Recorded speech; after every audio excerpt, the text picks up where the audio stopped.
Hi, and welcome to this session titled A Turning Point in the Story of Nuclear Weapons with Carl Robichaud. I'm Elika, I'll be the MC for the session. Following Carl's presentation, we'll move on to a live Q&A session where Carl will respond to your questions. You can submit questions at any time through the Swap Card live discussion feature, and then after about 45 minutes, we'll bring the session to an end.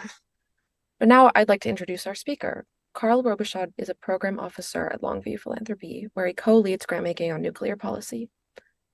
For over a decade, Robichaud led the Carnegie Corporation of New York's work on nuclear security, working closely with leading experts to design and implement policies that reduce the risk of nuclear conflict. In addition to grant-making, Robichaud seeks to help philanthropic and non-governmental organizations achieve their greatest potential in averting threats to long-term human flourishing. Now, on to Carl. Hi, everyone. Thank you for being here today. And I wish we were all in person. On the downside, we don't have any T-shirts. On the plus side, there's no jet lag. So I'm going to keep this really casual. I'm going to just present a few minutes of comments, and then I hope we can engage in a conversation. And I know Elika will be facilitating that. So if you have a question to ask, just put it in Swap Card, and I'm happy to answer that. So I work at Longview Philanthropy, and we are a philanthropic advisory group. And we believe that the world is changing fast. And even as we work to improve inclusion and prosperity and try to make this a more fair and prosperous and better world, there are these four threats that could send us off the rails: climate change, nuclear weapons, biotechnology, and AI. There are probably a few others as well you could name. And unless we can manage these technologies, all the other progress doesn't really matter, because those could just send us off the rails and send us into some pretty dark futures. I work on nuclear weapons policy, and one of my goals in engaging with this community is trying to connect the people who are working on nuclear policy and catastrophic risk within the EA community with a broader community of practice. And so if I can be helpful to you in that, I would love to do that. There is actually now a lot of resources for people in this space who want to engage with nuclear weapons policy broadly. Some good resources on the EA forum. There are also some good talks that are online. So if you can search those up, and we've presented before at EAGDC, Boston. Most recently, there's a really great talk with three experts: James Acton, Francesca Giovannini, and Heather Williams on this topic. So a wealth of information, some podcasts as well. And I just want to frame up the issue a little bit, and then we'll get into a conversation. So the talk, I chose this idea of a pivotal moment, and I think we are at a pivotal moment, right? We are 80 years into the nuclear story. We created this really powerful technology that the laws of physics in the world permit. And you had the race through the Manhattan Project. You had the Trinity test. You had the use of these bombs against Hiroshima and Nagasaki. And since then, we have not had the use of nuclear weapons. We had this extraordinary arms race throughout the Cold War. We built up 60,000 of these devices, but we haven't used them again in war. And that's an incredible success story. And nuclear weapons, while they have spread in the world, their spread has been limited to a total of 9 countries. And it doesn't seem like there's imminently going to be a wave of proliferation. But there are some risks here. And especially since Russia's invasion of Ukraine, the risk that nuclear weapons will be used has increased. We've had this period of several decades where I think we've gotten a little complacent about our progress on nuclear weapons. We're now at a point where tensions are high, and a lot of the mechanisms for cooperation between US and Russia, US and China, India and Pakistan, a lot of those have really been frayed and are coming apart. I was really pleased to see that the US and China were able to meet this week, discussing some of these key issues. It looks like there will be a resumption of military to military dialogue and a number of other steps. A lot of that is aspirational, and ultimately it's about the follow through and whether this is actually meaningful or not. but we are still in a very tense and dangerous moment. And that is being driven by political competition. It's also being driven by technological change. And I can talk a little bit about each of those elements. Ultimately, I think the non-governmental community has a really important role to play as a source of truth, as a source of essentially auditing and providing transparency on what's going on within government and in the world. And if you think about initiatives that foundations have funded to support academic work, support non-governmental research, starting immediately after the Manhattan Project, the scientists who worked on that were key voices in nuclear restraint and in trying to understand the new world that we're in. So I think there's a rich opportunity to really engage with this issue from a variety of disciplines and perspectives.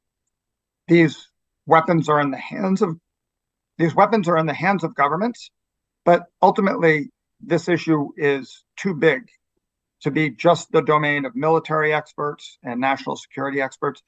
It really involves all of us because the stakes are very high.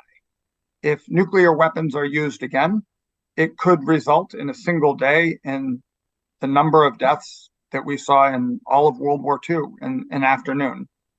And that would be day one. And the cascading consequences after that could be even more devastating and could send us down a really dark path. So I think if you're concerned about catastrophic risk, whether you're working on bioweapons, artificial intelligence, great power conflict, or other issues, nuclear weapons are with us, and we need to find better ways to manage them. The question is, what can we actually do? And that's, at Longview, we work with a lot of leading experts in this space, try to find opportunities to improve things. And I'll talk just briefly about that. One is in terms of capacity building, and I think there's a variety of different education opportunities and opportunities to connect people with opportunities to do good in the space. I think that we can do more in terms of open source analysis. We can better understand some of the connections between the nuclear space, AI, and biotechnology. There's also a need to link work that's being done in academic circles with work being done in government, both in the US and abroad. I think we need to really think about nuclear command and control. And this is one of the areas that is most secret. And at the same time, we need to be working to strengthen the decision-making process because we currently rely on very quick decisions for some of the highest stakes decisions that a person might make. There's a process now in the US to update nuclear command and control systems. They're going to spend a lot of money on it. I'm concerned based on what I've heard that we're looking for technological fixes. Those are important, but there's also an issue of personnel training and how you frame that decision. There are questions of doctrine. There are questions of nuclear posture. And all of those questions are things that non-governmental experts have weighed in on and continue to be important voices. There are opportunities for dialogue, track 2 diplomacy, track 1.5 diplomacy. This is bringing together non-governmental experts to either to complement or to kickstart some of the official processes. And just in general, improving our understanding of the moment that we're in. And I think that, as I mentioned, we've gotten a little complacent about nuclear risk. And this is a real opportunity to revitalize the community of practice and bring in some new disciplines, including forecasting and essentially, how do we update our way of doing business from communications to analysis to account for a changed world. So I'll pause there for a minute. Alika, you might have some questions already from the audience, or if you, happy to continue the conversation. Yeah, great. Thanks so much, Carl. So we've had a number of questions submitted already. Feel free to keep submitting them via swap card. To start off with, so someone asked, I listened to Jeffrey Lewis's episode on the 80,000 Hours podcast, and he stressed the difficulties that nuclear security jargon causes, even within the US government. Is this really that serious? Is there a lot of miscommunication in international conversations? Yes, this is a big issue, and I think there's a couple dimensions to it. So one is that there is this entire nuclear enterprise that speaks its own language, and there are reasons for that because some of these issues are highly technical and build on a community of practice, lots of terms of art, and so they're having this inside conversation, but that makes it really hard for people outside the community to engage. And it is used tactically as a form of gatekeeping to essentially prevent public engagement with these issues. So there's a nuclear enterprise that basically says, we have this covered. We have access to classified information. We understand the dimensions of this, and you don't need to worry about it. We'll keep you safe. And that that process involves jargon as well. It's a way of keeping the conversation complicated and making it so that none of us can really engage with it. There's also this associated issue, which is that different countries view terms differently. So, you think about the US word deterrence translates into Chinese as something different. And so there can be misunderstanding in that sense as well. These are complicated issues, and to really be able to weigh in on them, you need to have some basis. And that's one of the things that the groups that we work with in academia and in the non-governmental sector are seeking to make this conversation more accessible. But ultimately, it's about our values. It's about what kind of world we want to see and what we see as the role for nuclear weapons. That should be determining our nuclear policies. And then once you figure that out, you put the details together in a way that makes the most sense. Great, thanks so much. On to our next question. So you mentioned needing a better understanding of the connection between nuclear and artificial intelligence and biosecurity risks. Could you elaborate on how you see nuclear risk potentially interacting with the two? Absolutely. So I was speaking at an event on Capitol Hill on Wednesday that was focused on artificial escalation and the connection between nuclear weapons and AI systems. And I think it is virtually inevitable that artificial intelligence will be integrated throughout nuclear command and control, because this is just software, right? AI, these are very sophisticated systems that are evolving. The military is going to take whatever systems it can to improve its situational awareness and its decision support. And so we are going to have AI systems throughout nuclear command and control, and that is as it should be, right? The problem becomes ensuring that you still have humans who are in charge of that decision, and that this is not algorithmically determined. What is the appropriate level of human oversight? And within the US military, there's a very strong commitment to always having a human in the loop and ensuring that the commander in chief is the sole decision maker for the use of nuclear weapons. But you could see how over time, even with that desire, there may be a blurring of that line. I'll give you an example. If you are looking at a display system that's indicating an incoming launch, and that decision advisory support is powered by AI, gathering information from radars and from sensors all over the world and providing you guidance on what to do. no human can process and interpret that information in real time. So if there is a high stakes, short time frame decision, we're likely to rely very heavily on the AI advisor to tell us what to do. And in that case, the human may be demoted essentially to a button pusher. And we see that already happening in lots of places with conventional warfare. And I think that that's the path that we may be on. So Representative Liu and Senator Markey have proposed a bill to always have meaningful human control over nuclear decisions. And I think that makes sense as the first step, but it doesn't solve the problem, because even if you have meaningful human control, what is the human exerting control over when for me, the most important element is time. The US, at least, has the ability to step back and take our time because we have a robust, secure second strike capability. We can ensure that an attack is actually underway before launching a retaliation.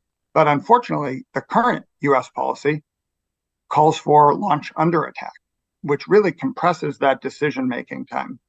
There are also scenarios in which the US might use nuclear weapons first.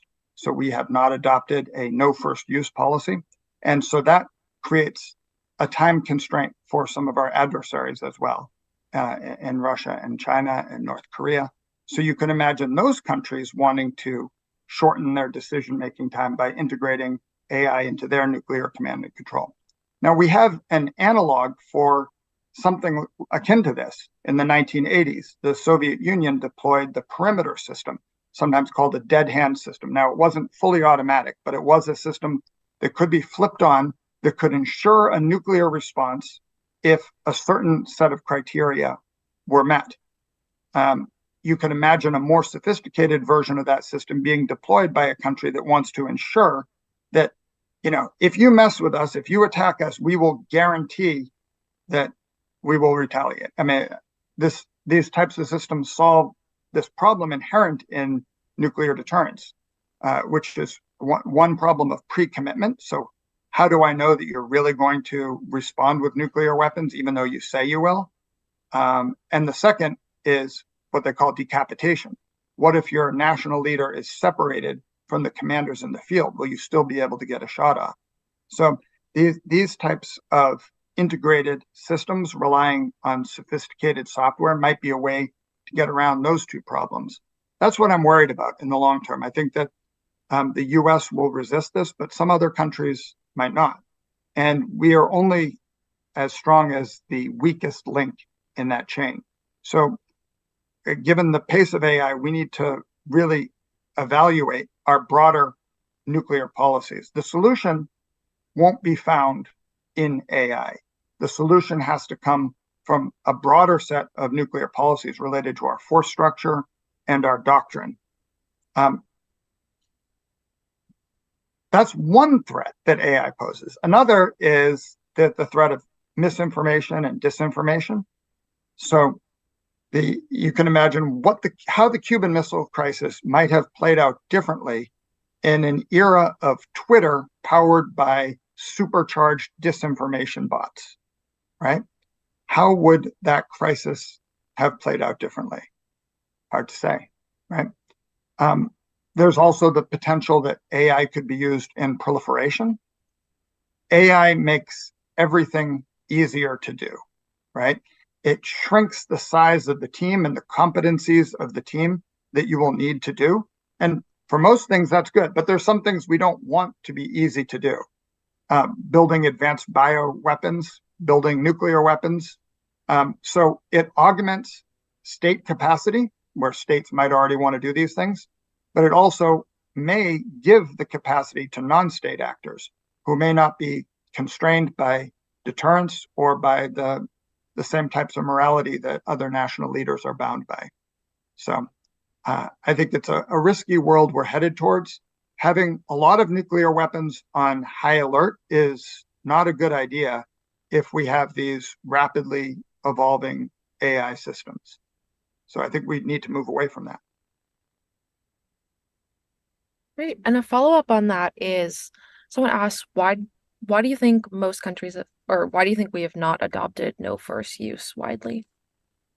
So the United States has not adopted no first use, primarily because some of our allies in Japan and South Korea and some allies in Europe have argued that they don't want us to say we won't use nuclear weapons first because there are scenarios uh, in which that makes them very uncomfortable.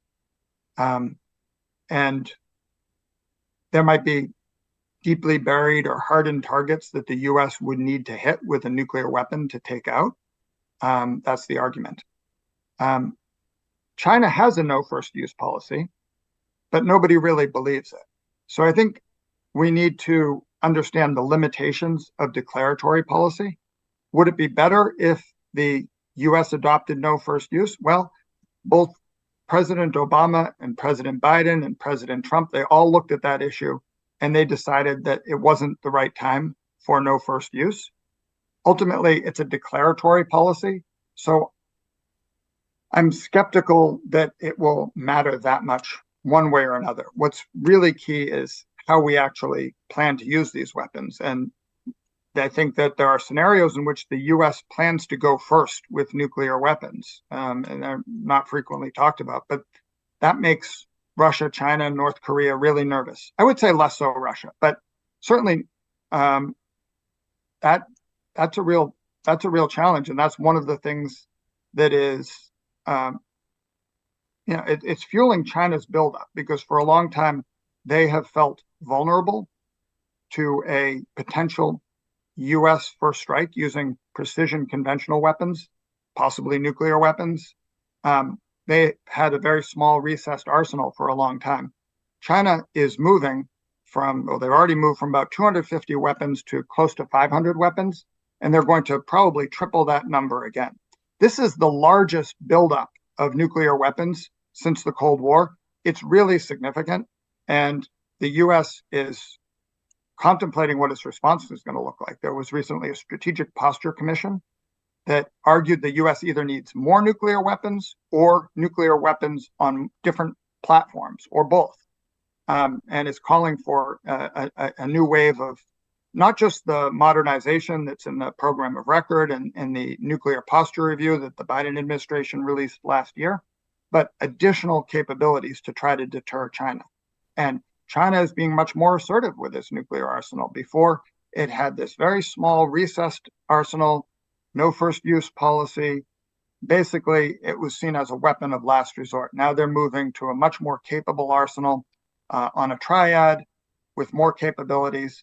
And this, I think, reflects Xi Jinping's view that China needs to basically have a stronger presence and that it won't be taken seriously unless it has essential parity with Russia and the United States on nuclear weapons. And since US and Russia have 1550 deployed nuclear weapons, China seems to be going up to a similar level. I think to some extent it's such overkill, right? Because what military scenario, what political scenario would you be willing to accept even a dozen nuclear weapons going off on cities and military installations around your country? Never mind 100 or 1,000 or 1,550, right?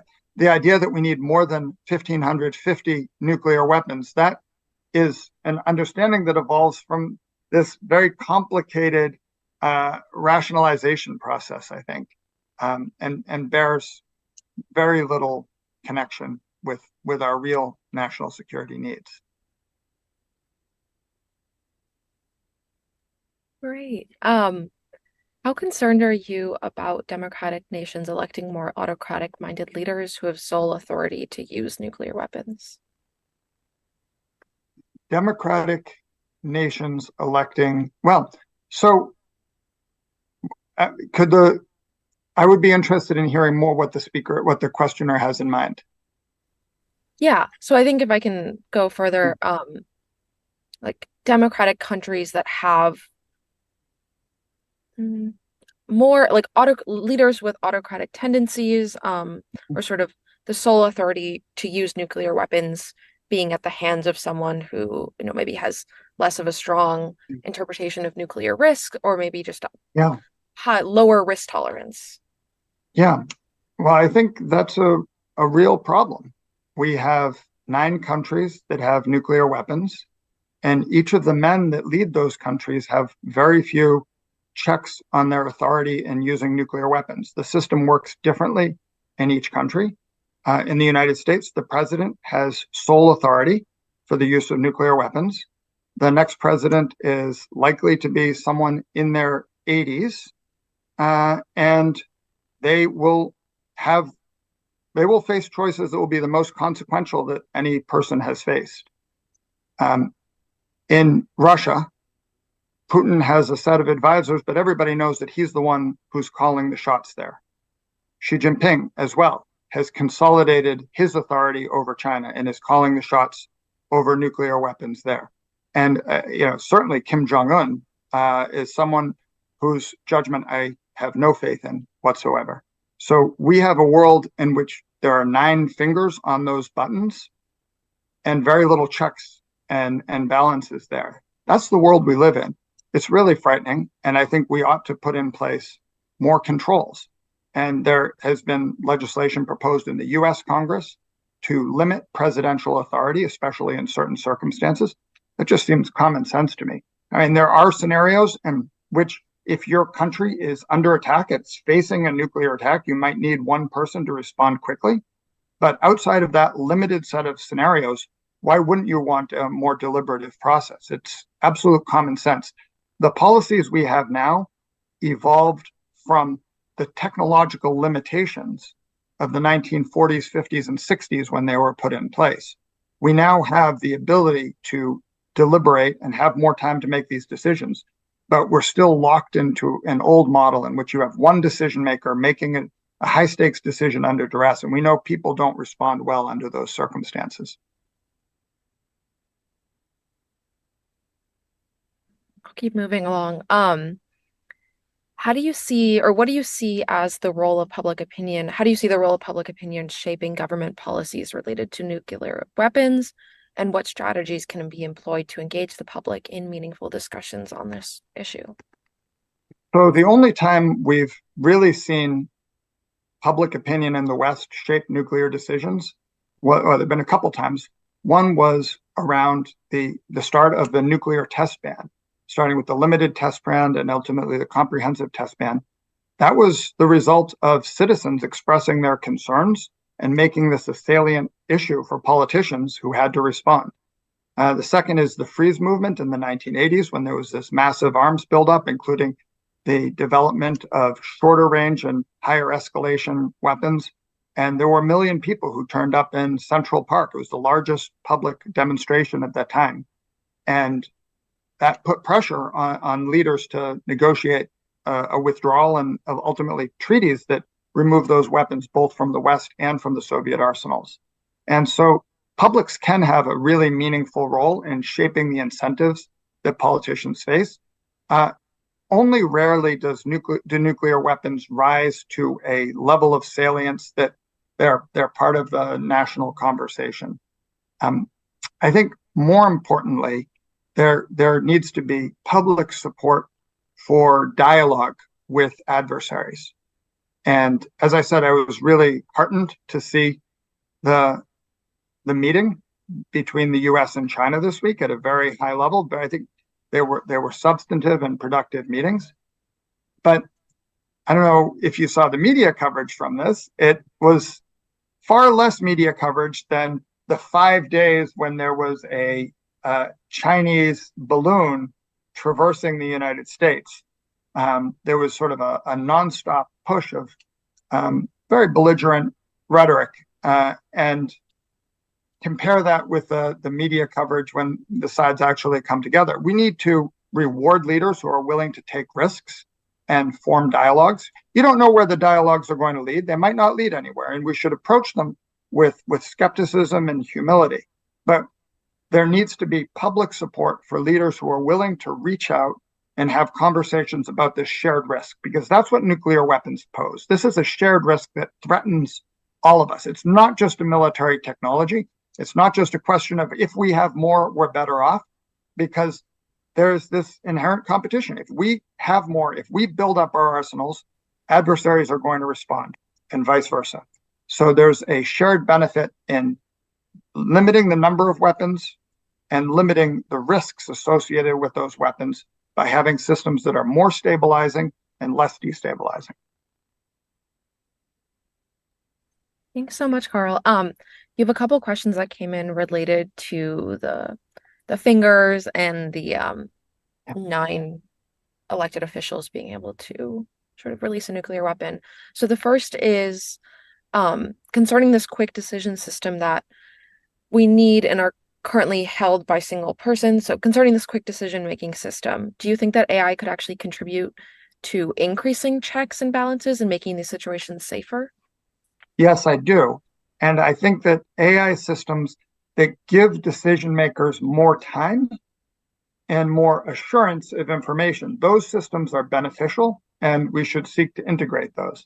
And I say AI, right? What is AI? AI is basically what you can't do yet. Once it's achieved, it just becomes software, right? We're familiar with these large language models, but there's a variety of different AI systems that are essentially about prediction, about statistical correlation. Those systems have a place within nuclear command and control. The problem occurs when humans delegate, when they defer to these systems, and you can have problems of over deference and under deference. And it's a really complicated problem of technology and psychology, and it's something we're working on in a variety of different domains. To bring in an analogy from the self-driving car, a world of self-driving cars, right? You had this accident with a Tesla in full self-driving mode. You had a human in the driver's seat who was nominally responsible for everything this vehicle did. And you had an AI system that was actually driving the car. And they knew that the AI system wasn't competent enough, absent the potential for human intervention. But the human also went on autopilot, right? So you had the worst of both worlds, in which each side was essentially deferring to the other. And there was no actual check, and they got into an accident that led to fatalities and massive consequences for the companies and for the future of self-driving vehicles, right? So that's kind of the worst of both worlds, and that's what we want to avoid. Ultimately, we need to structure our decisions better, and the thing we need to focus on most is giving ourselves time. The president should have the opportunity to discuss and meet with their advisors, to have a cup of coffee, right? So that they are basing this on the best information, trying to look for multiple sources of confirmation.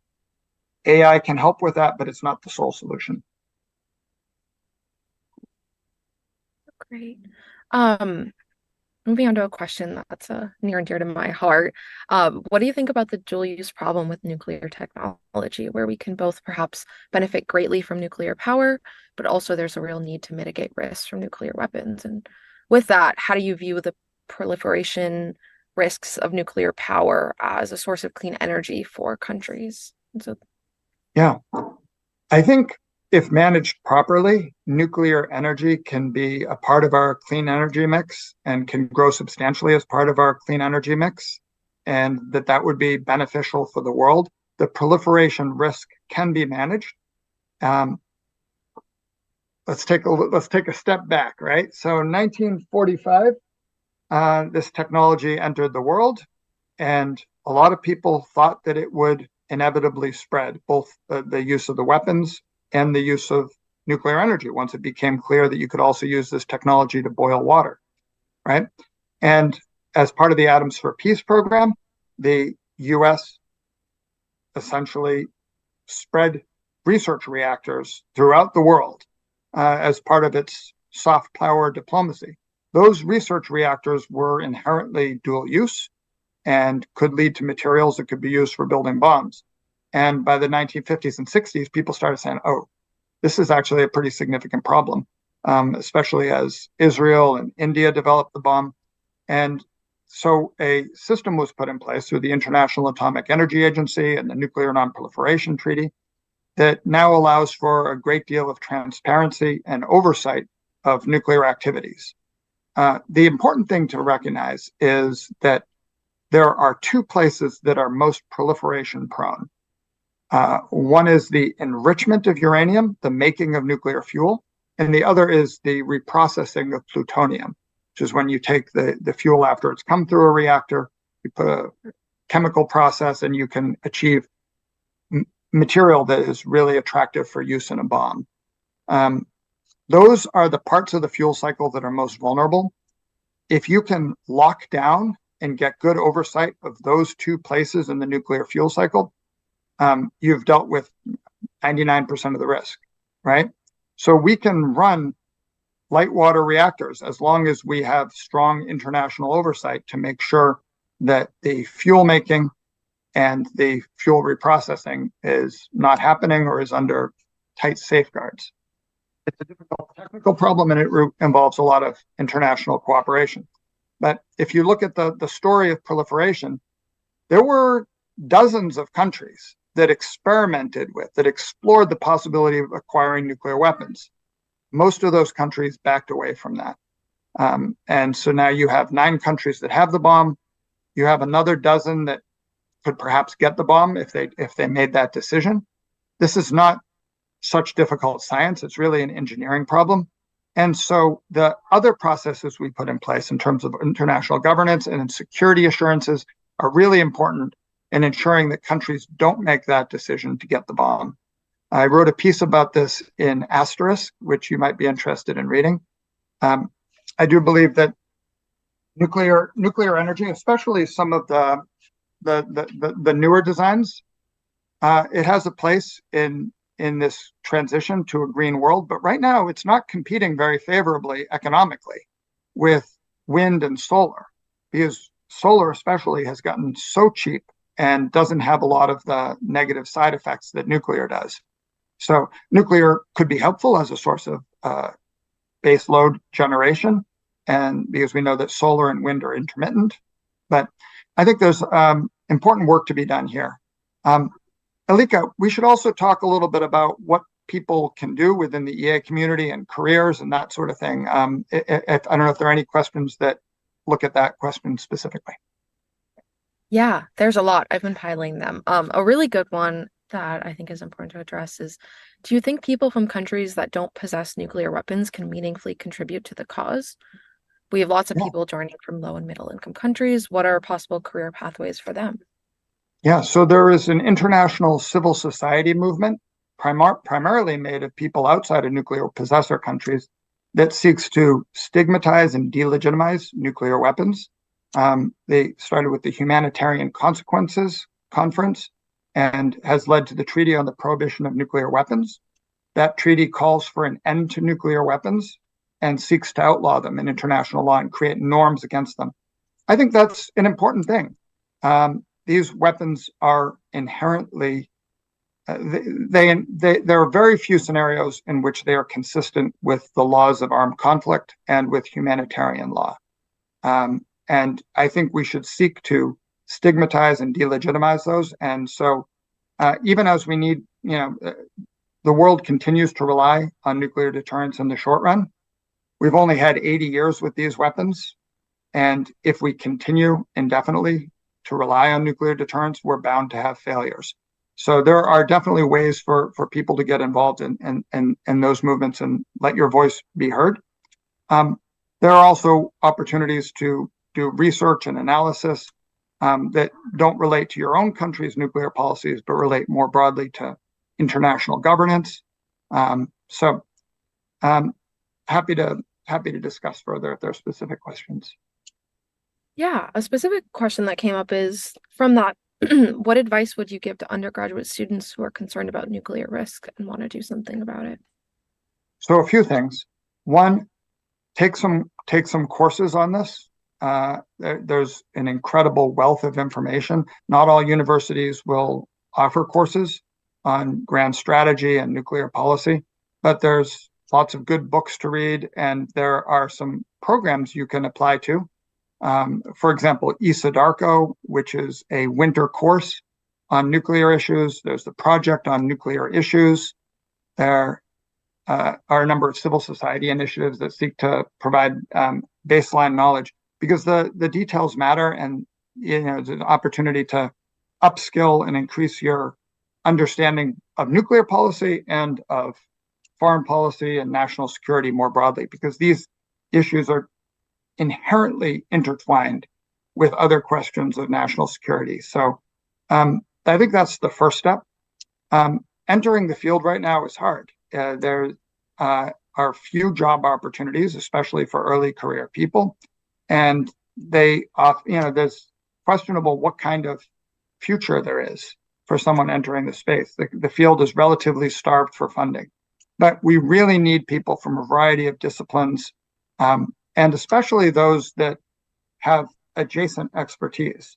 So people who are familiar with various machine learning and with biotechnology, people who are familiar with forecasting and cryptography. These are skills that are in high demand.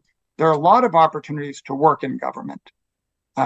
Government is looking for talented young people who are concerned about these issues and want to work on them. That would be my number one recommendation. If you can work in government early in your career, you'll build some skills and connections. You'll understand what it is you still need to learn. And that will help you tailor your future course of study. And Alika, I know that 80,000 Hours is going to be putting up a resource on careers in nuclear weapons policy, which will be much more comprehensive than anything I can say now. So I would refer people to that. And I also plan to put together some reading lists and some other resources for folks that I could post on the EA forum. Great. Thanks so much. Can you share more on your decision to work on reducing nuclear risk as a grant maker, as opposed to other pathways such as working in the government, especially how you're thinking about it from an impact perspective? Yeah. So I started working on nuclear weapons when I was in college. I wrote my senior thesis on this and then worked at a couple think tanks. And the opportunity came along to work at a foundation. And so I took it because I felt like this was a great way to get an overview of the entire field and to make connections that would be useful to me later. And I think that if you have the opportunity early in your career to work at a grant-making foundation, it's a great way to understand the landscape. I wish that I had worked in government early on, and I think that would have provided very useful resources. There were various reasons why that didn't work out for me. But I think that we need people I think we need more permeability in the field. People who go back and forth between public sector, private sector, philanthropic sector, work at NGOs, work at companies, work in government, outside of government, develop different skills and perspectives, people who have a fluency in a lot of different issues and approaches. That toolkit is so helpful. So I would say there are lots of places to start, and don't stop there. Build a portfolio career that gives you a variety of different skills and connections, and that will allow you to be more effective in everything that you do.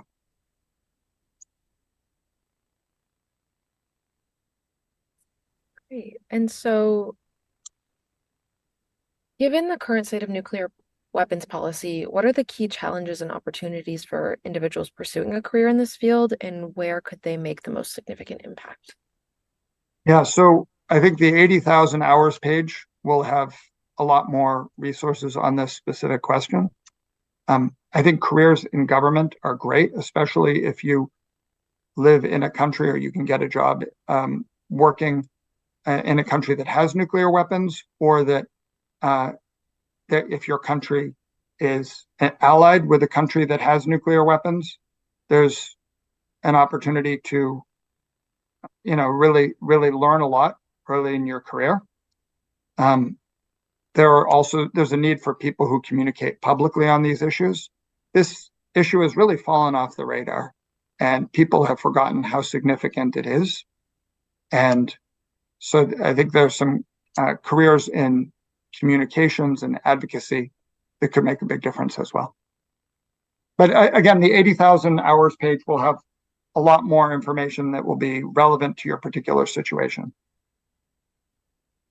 Yeah, and a follow-up from that, what skills, framing, or approaches have you found most effective in advancing policy reforms on this topic? Do you have any advice to offer on the communication lens? Yeah. So on communication specifically or more broadly? Communication and Yeah. influencing policy or influencing public opinion. Yeah. I think finding a way to connect these issues, which are really abstract and scary, finding ways to connect them to the things that people care about, to remind people of the stakes without overwhelming them with the details. Because most of us, when we start hearing acronyms and even budget numbers, it can be really overwhelming. So just tie it back to what is it that we want for our future? We want to be safe and secure. We can do that with very modest arsenals, and we can work towards a world where we no longer rely on nuclear threats.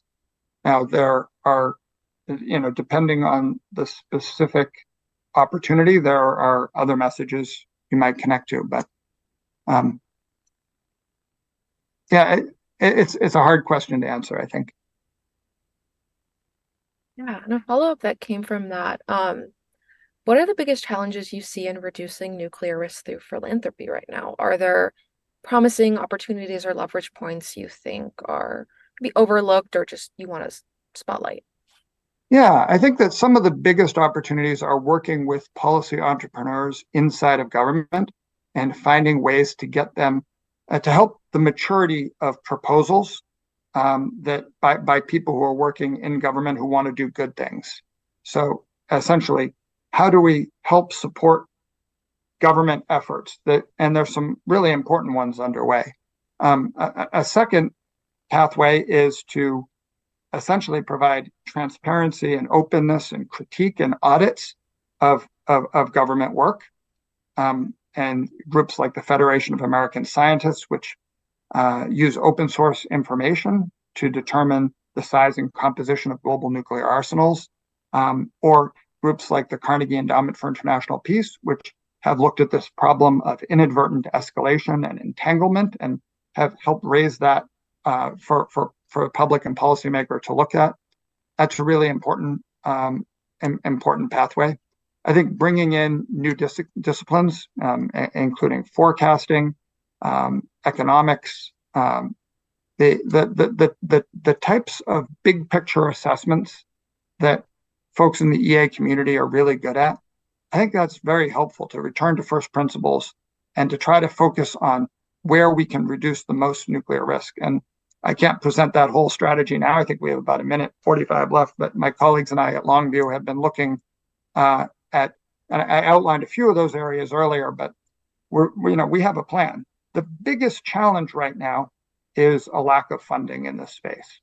And I think the more funding we have, the more good ideas we'll have, and the more good ideas we'll have, the more funding we'll have. But the space has shrunk to somewhere between $30 and $50 million per year total for civil society work on one of the biggest threats facing humanity, right? So by comparison, the film Oppenheimer, that film took $100 million to make, right? So at climate change, there's about $1 billion spent per year on philanthropy on climate change. Obviously, an equally big problem, but the scale of investment in nuclear weapons risk reduction and climate change risk reduction, it's orders of magnitude.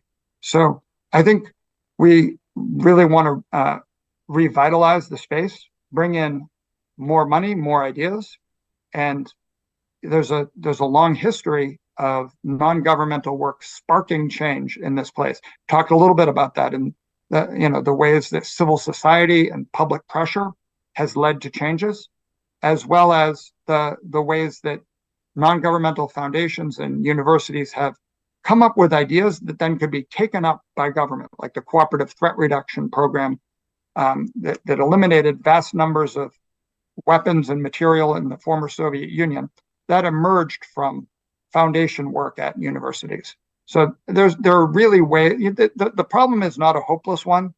It requires a whole of society approach, and 80,000 hours is a great resource for ways that you can get involved, plan your career, build career capital, build connections, and please see me as a resource as well if I can be helpful. Great. And with that, I'd like to just give a big round of virtual applause to Carl. Thank you for taking your time, and everyone, stay tuned in about 10 minutes. The next session will be on. Thank you, everyone.